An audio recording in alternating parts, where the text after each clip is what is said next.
Hello बच्चों, कैसे हैं आप सब? पढ़ाई अच्छी चल रही होगी। आज बच्चों हम करेंगे MCQ of D and F block element. पर कहने में इसके साथ नाम जोड़ रहा है एफ ब्लॉक का, पर एफ ब्लॉक एलिमेंट जो है वो पोर्शन नहीं है। अब की बार सीबीएसई में पिछले साल भी नहीं था, इस साल भी नहीं है, और ये फर्स्ट टर्म में आएगा ये चैप्टर। ठीक है, तो पहले बायोमोलिक्यूल के हो चुके हैं। वैसे मैंने सारे चैप्टर्स के इंपॉर्टेंट क्वेश्चन करवा रखे हैं। ठीक है, तो आज हम करेंगे बच्चों डी एंड एफ ब्लॉक के एमसीक्यू। ठीक है, स्टार्ट करें। अब देखो बच्चों, पहला क्वेश्चन क्या है, the most stable oxidation state of Mn is. जो Mn है बच्चों, मैंगनीज है, उसकी जो सबसे स्टेबल ऑक्सीडेशन स्टेट है वो कौन सी है। उन्होंने दिया है +4 है, +5 है, +2 है या +7 है। तो हम सबको पता है अगर Mn +2 में आ जाता है, किस में आ जाता है बच्चों, +2 में अगर वो आता है तो उसकी क्या कन्फिग्रेशन बन जाती है बच्चों, वो बन जाता है D5। ठीक है, तो ये सबसे ज़्यादा स्टेबल होगी। तो कौन सी ऑक्सीडेशन स्टेट में उसकी हाफ कन्फिग्रेशन हुई है, तो आप कहेंगे +2 में। ठीक है, तो बात समझ में आ गई होगी। तो यहाँ से इस टाइप के क्वेश्चन बहुत ज़्यादा आ जाते हैं, मतलब जो कन्फिग्रेशन बेस्ड क्वेश्चन होते हैं, तो वो आपको आने चाहिए, सॉल्व करने आने चाहिए। अब देखिएगा, विच of the following pair of transition element exhibit highest and lowest density. इनमें से कौन से पेयर में एक की तो हाईएस्ट होगी, पहले क्या होगी बच्चों हाईएस्ट, और दूसरे की क्या होनी चाहिए लोवेस्ट डेंसिटी। क्या वो ओस्मियम है और इरिडियम? नहीं बच्चों, इनकी तो बराबर होती है। ठीक है, 2 पॉइंट का लगभग फ़र्क रहता है ओस्मियम और प्लेटिनम की। ठीक है, ओस्मियम तो ठीक है पर प्लेटिनम गलत है। Hg और स्कैंडियम की, ये भी गलत है। ओस्मियम की सबसे ज़्यादा होती है और सबसे कम किसकी होती है बच्चों, स्कैंडियम की। तो ये आंसर क्या है बच्चों, ठीक है। अब नेक्स्ट देखिए कि क्या है, which of the following transition metal present in a misch metal. जो मिस्क मेटल होते हैं उनमें कौन सा इनमें से जो एलिमेंट है वो प्रेजेंट होगा, तो आपको पता है बच्चों उनमें कौन होगा, लेंथेनम होगा। अब नेक्स्ट क्या है, magnetic moment of scandium 3 positive. Scandium 3 positive कि आपको क्या बतानी है बच्चों, मैग्नेटिक मोमेंट बतानी है। सबसे पहले उसका एटॉमिक नंबर बताइए मुझे, 21 होता है। कन्फिग्रेशन स्कैंडियम की क्या लिखते हैं, 3d1 और 4s2। बच्चों 3 पॉजिटिव में पूछिए तो तीनों इलेक्ट्रॉन बाहर चले जाएंगे, मतलब डी में कितने इलेक्ट्रॉन रहेंगे, 0। तो उसकी इलेक्ट्रॉन है ही नहीं, तो मैग्नेटिक मोमेंट क्या होगी, कुछ भी नहीं। तो आंसर क्या हो जाएगा बच्चों, सी। अब ध्यान रखेंगे, यहाँ से क्वेश्चन बहुत सारे आ सकते हैं। मैग्नेटिक मोमेंट जो फार्मूला रहेगा वो इंपॉर्टेंट रहेगा, तो आप इस चीज़ को ध्यान रखेंगे। फार्मूला क्या लगाते हैं आप, n, और फार्मूले की अगर आपको कन्फिग्रेशन आती है तो फार्मूले की आपको ज़रूरत नहीं पड़ेगी, n, और यहाँ पे क्या रहेगा बच्चों, n प्लस में ये 2।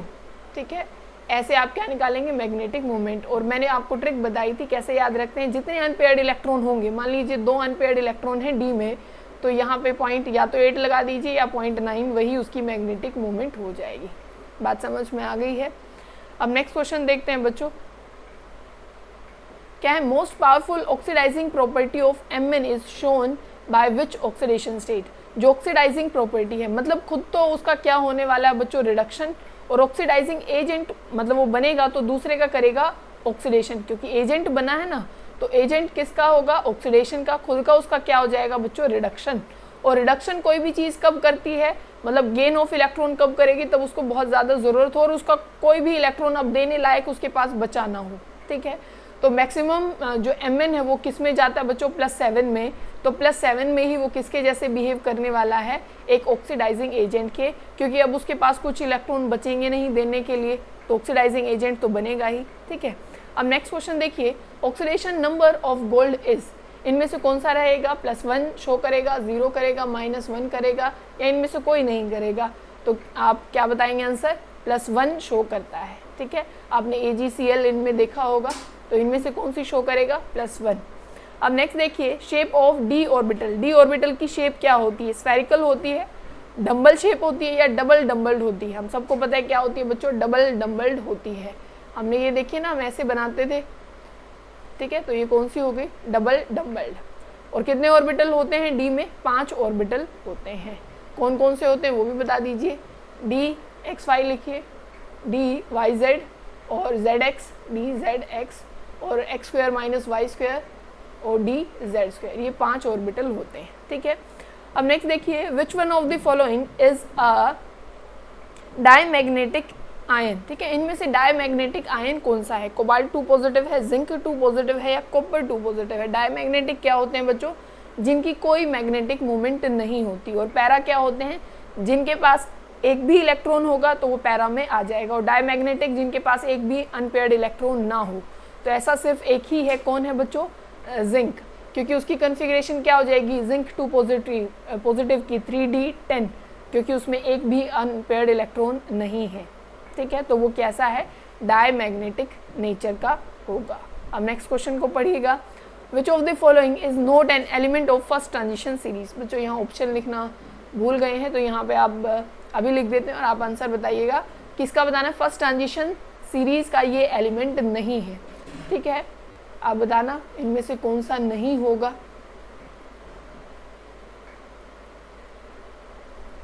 बताइए बच्चों, इनमें से कौन सा नहीं होगा।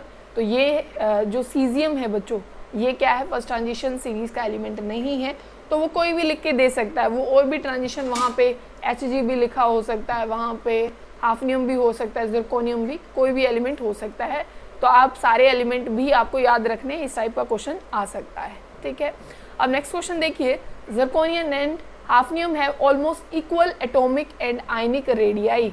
उन दोनों का, जिरकोनियम का और हाफनियम का जो एटॉमिक रेडियाई है वो लगभग बराबर है। उसका कारण क्या है, डायगोनल रिलेशनशिप के कारण, क्योंकि ऐसा होता है कि जो डायगोनली होते हैं उनका रेडियस सेम होता है, लेंथेनॉइड कॉन्ट्रैक्शन के कारण या फिर एक्टेनॉइड कॉन्ट्रैक्शन के कारण। बताइए, देखो ये कौन से उसमें आते हैं, ये आते हैं बच्चों टाइटेनियम वाले में। हम क्या याद करते थे, T ज़रा हाफ। ठीक है, तो यहाँ से यहाँ पे कौन सी जो कॉन्ट्रैक्शन है लग रही है बच्चों, इसके नीचे तो एक्टेनॉइड लगती, यहाँ पे कौन सी लग रही है बच्चों, लेंथेनॉइड कॉन्ट्रैक्शन लग रही है, जिसकी वजह से इनका साइज क्या हो जाता है बच्चों, सिमिलर हो जाता है। ठीक है, बात समझ में आ गई होगी। अब नेक्स्ट देखिए, colour of d block element is due to, उनका कलर किस वजह से होता है, SS ट्रांजिशन की वजह से, DS ट्रांजिशन की वजह से, फिर या DD ट्रांजिशन की वजह से। किसकी वजह से होता है बच्चों, DD ट्रांजिशन की वजह से। हमने क्या पढ़ा था कि यहाँ पे वैसे तो 5 ऑर्बिटल होते हैं, पर कोई भी तब लीगेंड आता है कॉम्प्लेक्स बनाने के लिए, तो D ऑर्बिटल ऐसे टूट जाता है अलग अलग एनर्जी में। ठीक है, तो यहाँ से इलेक्ट्रॉन यहाँ जंप कर रहा है, तो इसी वजह से कौन सी ट्रांजिशन हुई, DD ट्रांजिशन। अब नेक्स्ट क्वेश्चन देखिए क्या है, Fe3 positive is more stable then Fe2 positive. तो ऐसा कोई भी क्वेश्चन आए तो ज़रा कन्फिग्रेशन लिख के देख लेंगे तो आपका आंसर आ जाएगा। तो इन्होंने मान लीजिए Fe की लिखे हैं, तो क्या होती है बच्चों, D6 होती है और 4s2 होती है। अगर 3 इलेक्ट्रॉन बाहर निकाल दें तो 2 यहाँ से 1 यहाँ से 3d5, तो हमें पता लग रहा है कि भाई D5 की वजह से ये स्टेबल रहा होगा। तो उन्होंने ऑप्शन में क्या दिया है, due to configuration. Fe2 positive has larger size, नहीं ऐसा कुछ नहीं है। More the charge more is the stability, ऐसा भी कुछ नहीं है। तो पहला ही ऑप्शन क्या होगा बच्चों, करेक्ट होगा। फिर नेक्स्ट देखिए, number of unpaired electron in Mn2 positive, chromium 3 positive और वेनेडियम 3 पॉजिटिव। ऐसे क्वेश्चन भी आ सकते हैं, आपसे क्या निकलवाया जा सकता है, अनपेयर्ड इलेक्ट्रॉन। तो कैसे निकालने बच्चों, Mn की कन्फिग्रेशन आप सबको पता है, D5 4s2 होती है। इसमें से 2 पॉजिटिव की कन्फिग्रेशन पूछी और उसमें अनपेयर्ड इलेक्ट्रॉन पूछे हैं, तो 2 इलेक्ट्रॉन बाहर निकाल दीजिए, कितने बच गए हैं, 5 इलेक्ट्रॉन बच गए हैं। ऐसे ही आप किसकी, क्रोमियम की निकालेंगे। क्रोमियम क्या होता है बच्चों, और 3 पॉजिटिव में निकालने। क्रोमियम की आप लिखते हैं D5 और 4s, ये 3d5 और 4s1। तो इसमें से कितने इलेक्ट्रॉन निकालने, 3 निकालने हैं। एक यहाँ से निकाल दीजिए, 2 यहाँ से निकाल दीजिए, 3d3। तो इलेक्ट्रॉन कितने हो गए अनपेयर्ड, इसके 3 हो गए। वेनेडियम क्या होता है बच्चों, वेनेडियम होता है D3 और 4s2, है ना, क्योंकि इसका एटॉमिक नंबर होता है 23। तो कैसे याद किया था हमने, यहाँ 3 है तो इसके लास्ट में भी 3 ही आएंगे। तो इलेक्ट्रॉन कितने गायब करने हैं, 3 करने, 2 यहाँ से कर दीजिए, 1 यहाँ से, 3d2। तो कितने अनपेयर्ड हैं बच्चों, 2। तो निकाल लेंगे, कोई बड़ी बात तो नहीं थी। अब नेक्स्ट देखिए, करेक्ट ऑर्डर ऑफ, ये इलेक्ट्रोड पोटेंशियल जो है उसका ऑर्डर पूछा गया है, कहाँ से कहाँ पे। Mn मेटल जो है क्या है, 2 पॉजिटिव। वैसे ये जो लिखा जाता है इसका मतलब ये होता है बच्चों, Mn से मतलब मेटल से M2 पॉजिटिव में जाने में कौन स्टेबल है। ठीक है, और सबसे नेगेटिव वैल्यू पूछी है। ध्यान रखिएगा, इस बात को ध्यान से सुनिएगा, जितनी ज़्यादा नेगेटिव वैल्यू होती है वो चीज़ उतनी स्टेबल होगी। जितनी ज़्यादा नेगेटिव इलेक्ट्रोड पोटेंशियल होगी वो चीज़ उतनी ज़्यादा स्टेबल होने वाली है। समझ गए हैं। अब इनमें से ऑर्डर बताना है कि सबसे ज़्यादा स्टेबल कौन होने वाला है, किसका।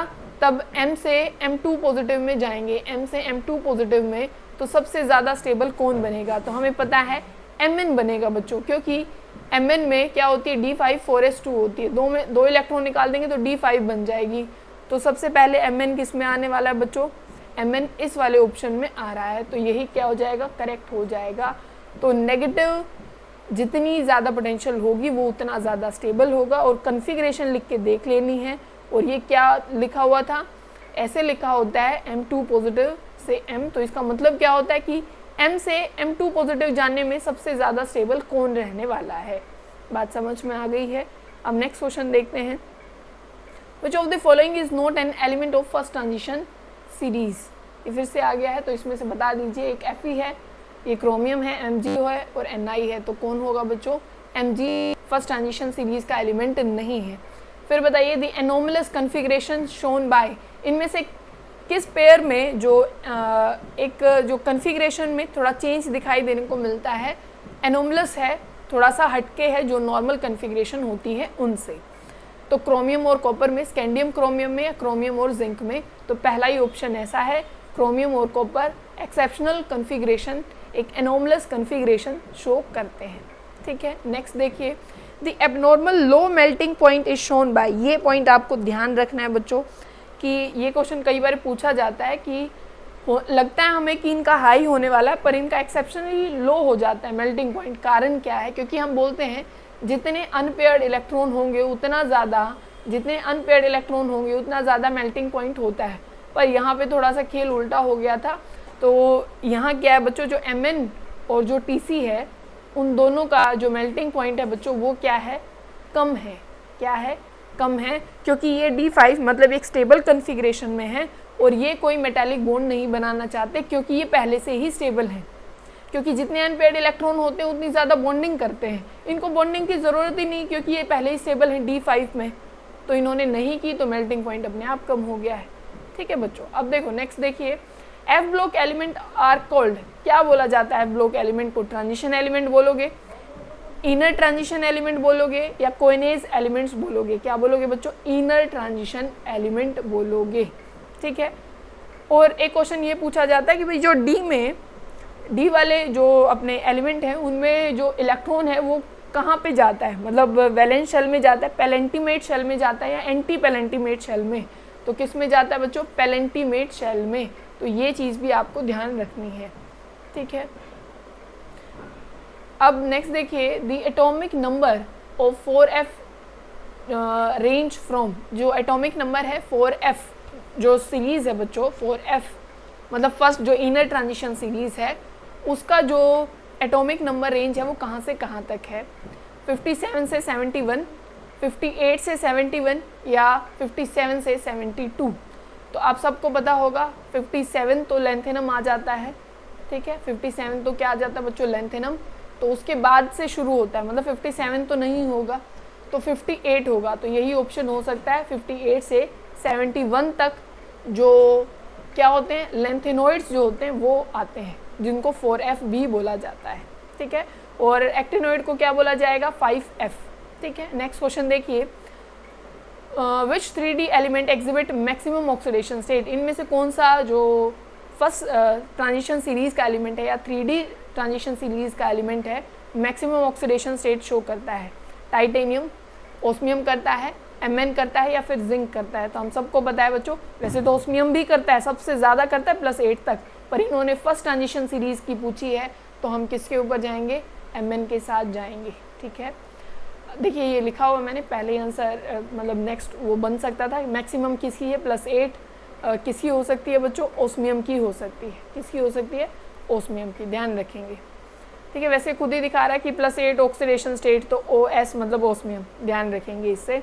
तो मैंने ये रेंज लिखी हुई है कि 21 से 30 तक जो फर्स्ट ट्रांजिशन सीरीज़ है, मतलब 3D ट्रांजिशन सीरीज़ है, उसके एटॉमिक नंबर आते हैं। 39 से 48 तक कौन आता है बच्चों? इसमें अपनी सेकेंड ट्रांजिशन। ठीक है।